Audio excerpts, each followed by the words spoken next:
Hey guys, and welcome back to Stormbees with me, Stormy. We're playing the letter. We finally saw Zach last time, and that was very upsetting. I found out something, because I just went back into Zach's route and to see if I could save him, and I could save him. He could have been alive with us, but no, I was an idiot and got him killed. Which I was already aware of, but I'm upset. Okay, well, here we go. The sun hangs lower when I drive back to the pub and drag myself inside, still too unsure on how to break the news.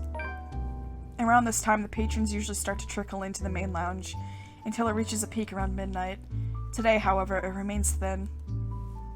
But considering what day it isn't too worrisome for the kind of business G runs. He always complains about the lack of decent crowd on a weak start, although he doesn't really... Why are we talking about this? I don't care. Is something wrong, G? Why? Hello? What is this tonal shift? Game, address the fact that Zach is fucking dead.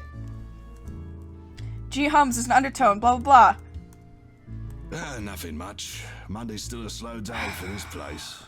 But you, might want to check on your friends, kid. Looks like someone woke up on the wrong side of the bed while you were out. If she's dead, I swear to God. Another question forms in my head along with a small confused frown. Though, before a single syllable slips past my mouth, he gestures his head to the far side of the pub's main lounge. Okay, thank God. In the corner, Rebecca paces in deep thought with a scowl on her face. From the looks of it, it appears woke up on the wrong side of the bed is a complete understatement. In fact, I think she might hit the next person who tests her temper. Turns out sleep isn't what some of us need. Even G appears to understand it. In spite of his efforts to look unconcerned as possible, there's a tense set on his shoulders. A nervous edge lingers in his eyes as it occasionally flickers over to Rebecca. He doesn't want to deal with this, especially at the start of another busy week. Neither do I. Rebecca's mood can be quite volatile. But the imploring gaze G directs at me leaves me with no other words. It almost feels like he's guilting me into doing something about it. I hate that it's working. You know how I run this pub, kid. No fist fights, no cat fights, no people in sullen moods, only good booze, bad puns, and off-key singing. Go fix it before it turns into something chaotic. It's probably not as petty as if Rebecca's already in this state, but I give him a nod nevertheless. Sorry about this, G. He hums something under his breath for an answer and waves me off, turning away and returning to his work without another word. Even with the lack of a sizable crowd, he likes to keep busy. We're the same in that regard. Can't remain still, always have to stay moving, doing something, thinking, whatever keeps the brain at work. I leave him shortly after. Part of me wants to thank him for all the trouble he has taken for people he barely even knows. Once this is over, I should probably find some way. In the meantime, I have this immediate problem to fix. Gotta get to it before it turns into a shit storm. The area of the pub she's in is almost deserted. I'm willing to bet my entire life savings that the people are staying away only because of the brewing storm. Rebecca can have quite the mood when she's crossed. Whatever pissed her off this time, the way she's glaring at the wall already says everything. Before I can approach and intervene, though, Rebecca soon slumps on the chair. Gingerly, she reaches up and presses the bridge of her nose, breathing out a ragged exhale. She only looks like this when stress has drained both her patience and energy, usually more than her rowdy students do, despite being no stranger to it. In the quietness of the room, I find myself drifting towards her and taking the empty seat next to her. Shortly, she leans her shoulder to mine, like she used to all those years ago. Back when all that mattered to us were grades and what kind of trouble we'll get into the next weekend. No curse, no letter, no ghosts. Just us and whatever our imagination will take us. How are you holding up? Barely, but I'll be fine. It's probably just this curse thing getting to me. That bad, huh? She makes a face, having been caught in her lie before allowing a small smile to replace it. Excuse me? You're stuck in this nightmare too? At least you're not shouting at anyone. That's something you don't see every day. I think you scared G for a bit there. I just can't wait for this whole thing to be over. That way we can go back to how everything used to be. You know that's impossible. A truth. And we both falter in silence in the face of it, her mouth open, briefly, and I assume she's about to argue her opinion about it. Maybe she'll say something contrary to it. But eventually she simply nods, breathes out, and relaxes her rigid posture, a rare occurrence when she almost always has something on her mind. Seeing it, a smile spreads across my face, knowing, and perhaps a little pleased. It's one thing to know of change. Watching it play out in front of me is an entirely different matter. In that one exchange, I've caught a short, clear glimpse of what has shifted and what's inevitable. So much has changed throughout the years. We will never be the same person we once were. And perhaps it's for the better. Rebecca notices soon enough, like she always did. Whatever she sees in my face startles her, causing her body to jerk away. Why are you staring at me like that? Nothing. Don't mind me. I know that look, Ashton Frey. That's definitely not a nothing. You wouldn't be wearing that expression if you didn't have something on your mind. Really? It's nothing. It's just that when we were kids, you weren't really the kind of person who spoke her mind. Someone else always had to stand up for you. You've changed a lot, Becca. What did you expect? It's been, what, 17, 18 years? What I'm trying to say is, I think I like this version of you more. Go crazy, go stupid. Romance? Romance? A beat. Except when you're mad, and you're yelling, and you're glaring daggers at everyone. You're pretty scary, you know. Well, don't say that so casually. Also, if you're just going to complain, we might as well just end this talk right now. See what I mean? Even Z-Man's scared of you. I'd bet my entire salary on it. She swats my arm, the gesture light and familiar. It causes us both to burst into peals of laughter afterwards. When was the last time we shared something like this? I can't even remember. It's nice, though, to have another conversation like this, to sit side by side simply enjoying each other's company. I'm not very fond of looking back to the past. Most of it means having to remember the unpleasant things from me, but sometimes, coiled around the bad, there are good times, the good ones. And Rebecca's there for the most of it. Things may change, but her friendship is one thing I hold dear. We may meet new people throughout our lives, but that doesn't mean I will care for her any less. Which makes this whole business with her even more urgent. I still have one lead. So much is at stake, I can't let this curse take another one, if such a thing even makes sense when dealing with the supernatural. Tonight, by any means, I need to go back to that accursed place. Alone, because who knows what we might find there.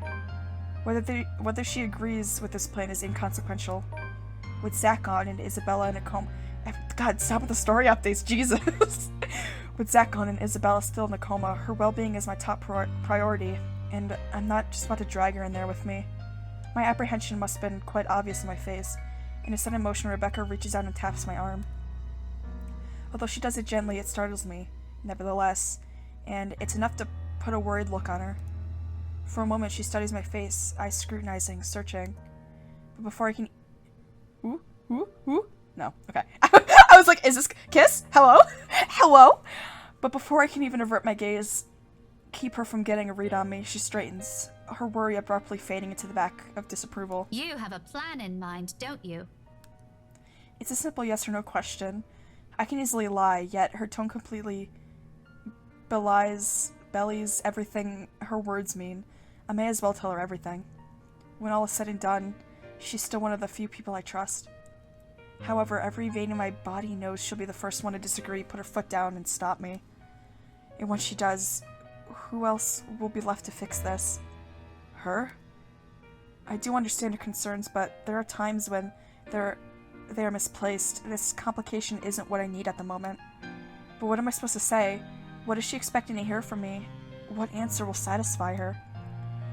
She certainly appears like she's hoping for more than a yes or no for an answer I can't give at the moment. I'm gonna tell her.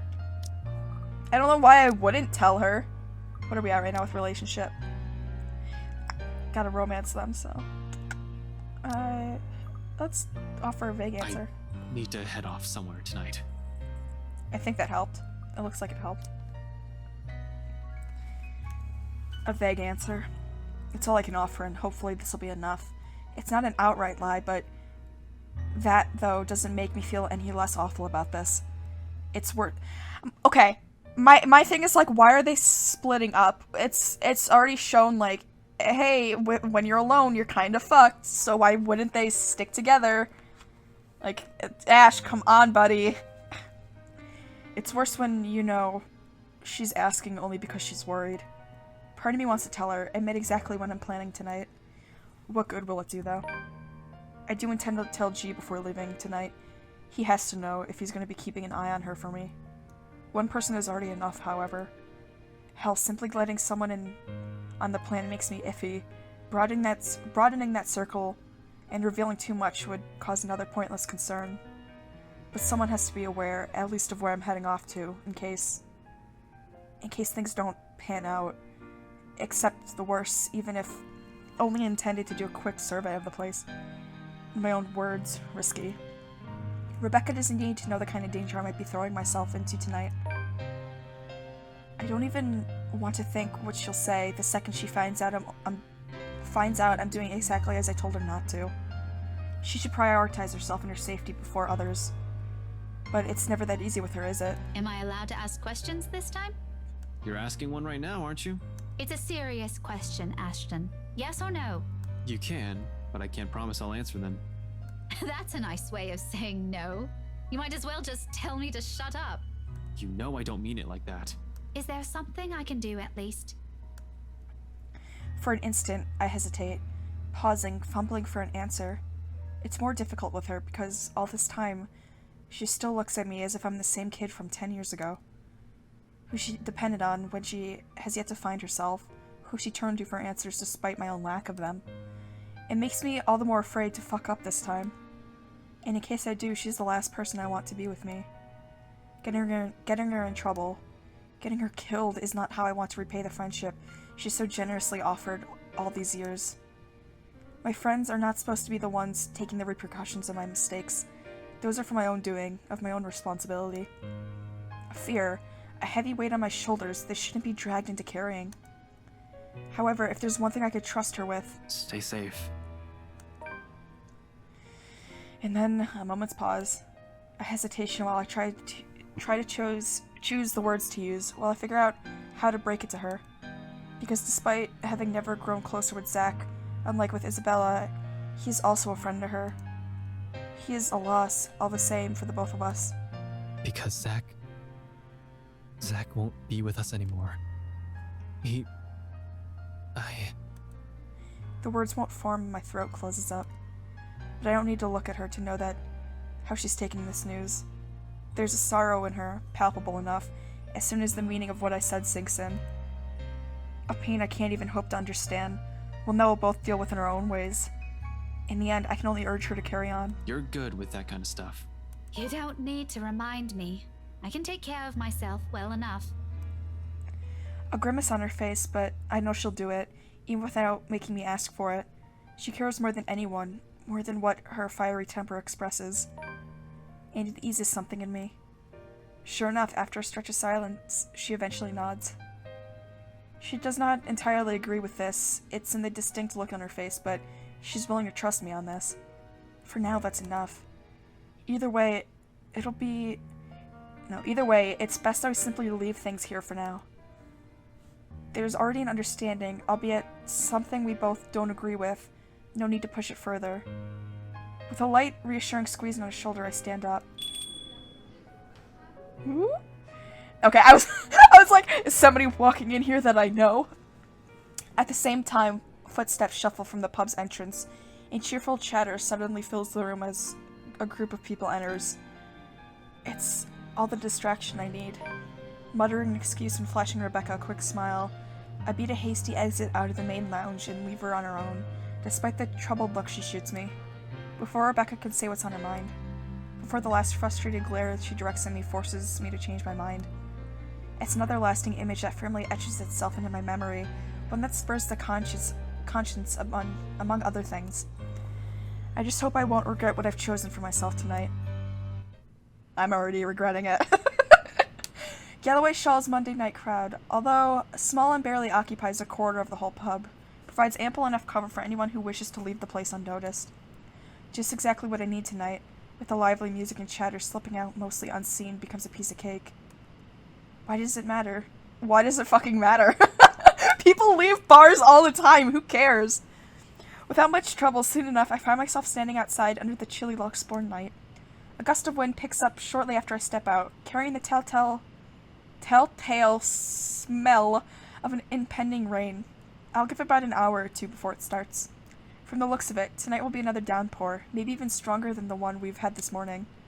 On instinct, I hunch further into my jacket, hugging the thick material closer to my body while I weave my way through the lines of the empty cars in the parking lot.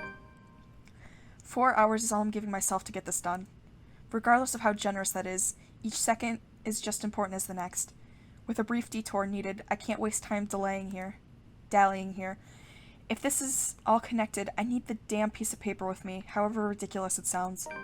If I remember correctly, it's among the stuff Rebecca brought at the first night at the hospital.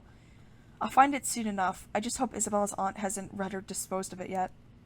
That'll be a whole different problem. So I hurry on, one step over the other, echoing as I make a beeline for my car.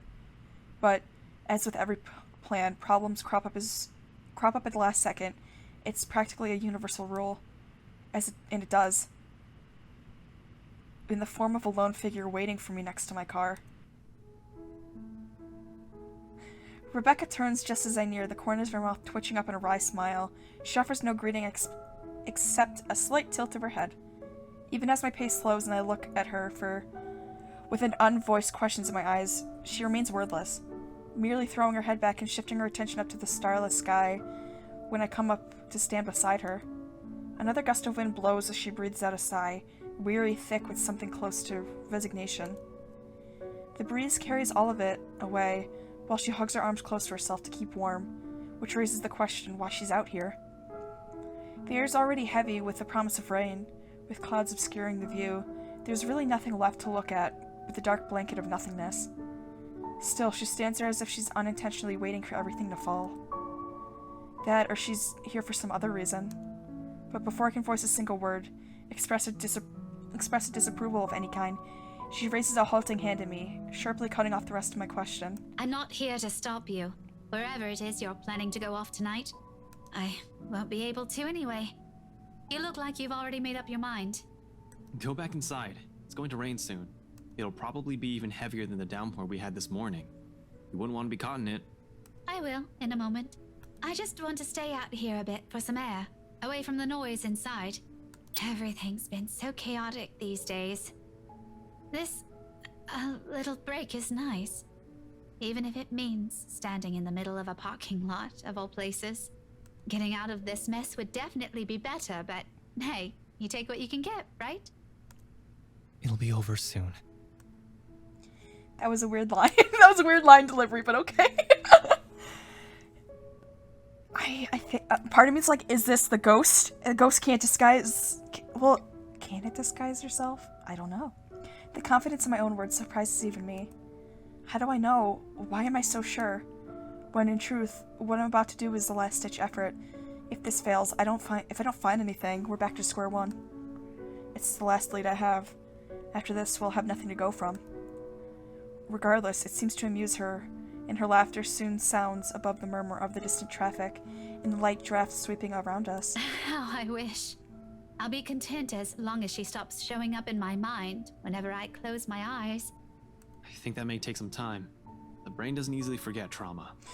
Yeah, cheers, bruh. I can try. But, you know, it also did a lot to us. Tell me about it. The back of my head's still smarting from my fall last night. Not that kind. I'm talking about us. As people. I hate to admit it, but this whole deal with the ghost, with the curse, it also brought out an ugly side to us. To all of us. And it made me realize plenty of things. Oh my god, she's gonna confess. About myself. Oh my god, she's gonna confess. About us. Rebecca trails off. Suddenly a pensive expression spreads across her face. I've seen it countless times before. And every time I see it on her, it's usually followed by a memory, a silly story, or even something embarrassing I've said from my childhood. Unlike me, who will much rather forget, She remembers each of them so easily. And after a short bout of silence, when she smiles, I know this is one of those times again. Do you remember that one time back in secondary? Which one? We did a lot of dumb things back then.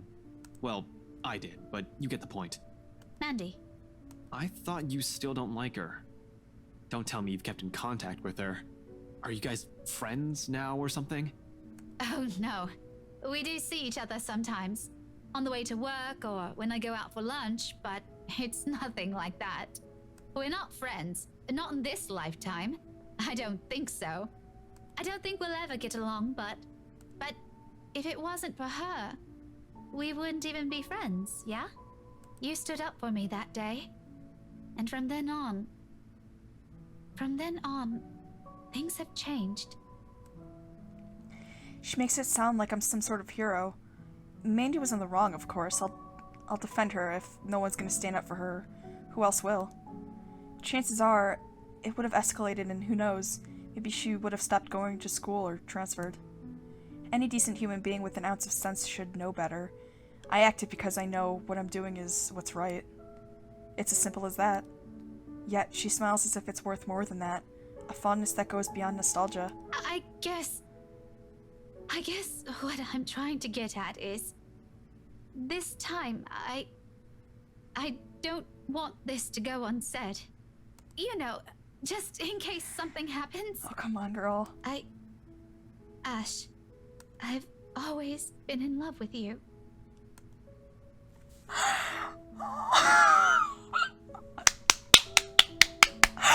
get it! Oh my god! She says it so plainly, holding my gaze, and in a voice too frank that her admission stuns me into silence. Like the wind has suddenly been knocked out of me in one fell swoop. No words will form, not even a single coherent thought, at the meaning of her words, bear down on me. Nevertheless, she continues, desperate to express everything she has kept to herself all these years. This is what fondness is. Why, for her, it weighs heavier than any feeling of nostalgia can carry. Since that time in secondary, since I made that promise to never leave, I've always truly loved you. Afterwards, there's relief, a weight suddenly being lifted from her shoulders after so long. She closes her eyes and lets out a breath. When she looks back at me, though, there's nothing but hope in them, as though they're searching for an answer. Facing the sincerity behind her words, I find myself grasping, scrambling for the words. No! No! Ash, come on! I've been working my ass off this whole time to get you together! What the fuck?! God damn it! Because, they weren't in love enough. Do I have to get it fully? Are you fucking kidding me? God damn it! Because as much as it pains me to admit, I can't give her the same affections as she's asking from me. We might have spent so many years alongside each other. How we practically grew up together. But that never automatically means I'll ever hold her feelings. That I'll ever hold for her feelings that goes beyond the boundaries of friendship. I do appreciate her presence in my life. I'm more than glad she's stuck with me even through the toughest of moments. Even when she finds me difficult or aggravating. However, it's really all there is to it. She's a close, important friend to me, but nothing more. Rebecca, I draw in a breath, ragged, unsure, uncertain, and which words to put together so it'll hurt her less, so the wounds that might leave her won't be as deep as a scar. In the end, I can only utter an apology. I'm really sorry, Becca. Why? Why? Why? Why? I tried so hard! I'm glad, I'm happy you feel that way, but I can't, I can't. What did I do wrong? There's already someone that I'm in love with. She knows. Someone else. Everybody knows. It takes all my willpower to force myself to even look at her. For sure there'll be hurt. Maybe she'll even be angry, and I don't hold it against her. But when our eyes meet, again, a smile's on her face, kinder than every single one I've seen from her so far. It's nice to see it on her. It suits her more than the glares or the frowns. At the same time, it only serves to baffle me. It's alright. I already knew. Kind of. Yeah, but I should. Don't beat yourself up over this. It's not your fault. I'm the one who should apologize.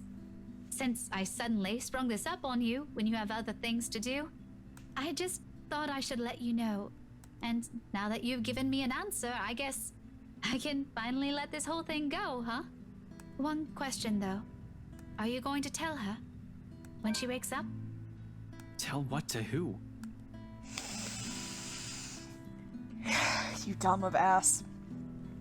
I pause, frowning, a brief moment of doubt while I try to figure out what she's talking about all of a sudden. When it finally sinks in though, my bewilderment hastily gives way to utter embarrassment. Oh. Oh, shit.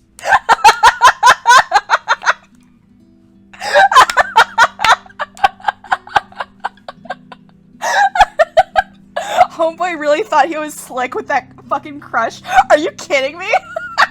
I guessed it like immediately. Heat abruptly crawls up my face. Oh shit. Heat abruptly crawls up my face no matter my efforts to keep it down. In the end, I can only look away from her, afraid to see what else she sees in it. Dude, this is fucking great. Did you really think no one would notice? Was it that obvious? Yes! Yes, it was. It was surprisingly easy to tell. But that was probably because I've known you longer than anyone. It's so fucking easy, dude. Fuck, who else knows? I think Zach suspects. Or he's suspected. Shit. You're embarrassingly lame when you're trying too hard. It's almost painful to watch. Don't worry.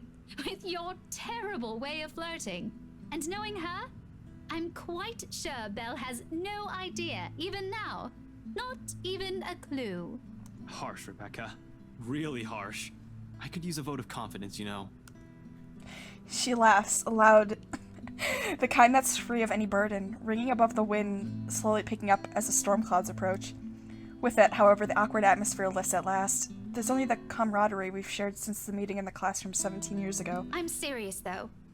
Tell her, and if you ever make her cry, I'll hit you with every damn history book I have on my shelf. Clear? Noted, ma'am. Anyway, thanks for hearing me out. I won't keep you long. I know you have things to do. Just promise me you'll be careful, alright? She doesn't wait for an answer. Instead, she gives me a push, with the force only heavy enough to throw me off balance. Caught unaware by the gesture, for a few moments, I fight for purchase against my car's trunk, bracing my hands on its smooth surface. When I look up with a string of reprimands ready at the tip of my tongue, Rebecca is already halfway through the parking lot. There's a small skip in her steps, while the breeze carries the light tune she's whistling. On a whim, I let its notes be the last thing I commit to memory before slipping inside my car and driving off. It sounds like a new beginning more than anything. Another reason to be optimistic. I am upset that they didn't get together, but also that went so fucking well, and I'm shocked. I'm shocked. That was how much these two bicker. I'm surprised it went as smooth. Beep beep. It went as smoothly as it did. That was great. My god. And with that's a long episode. Oh my god. I couldn't stop in the middle of the romance though, because you know me, I love romance. Damn. Well, thank you guys so much for joining me. I super ultra duper appreciate it.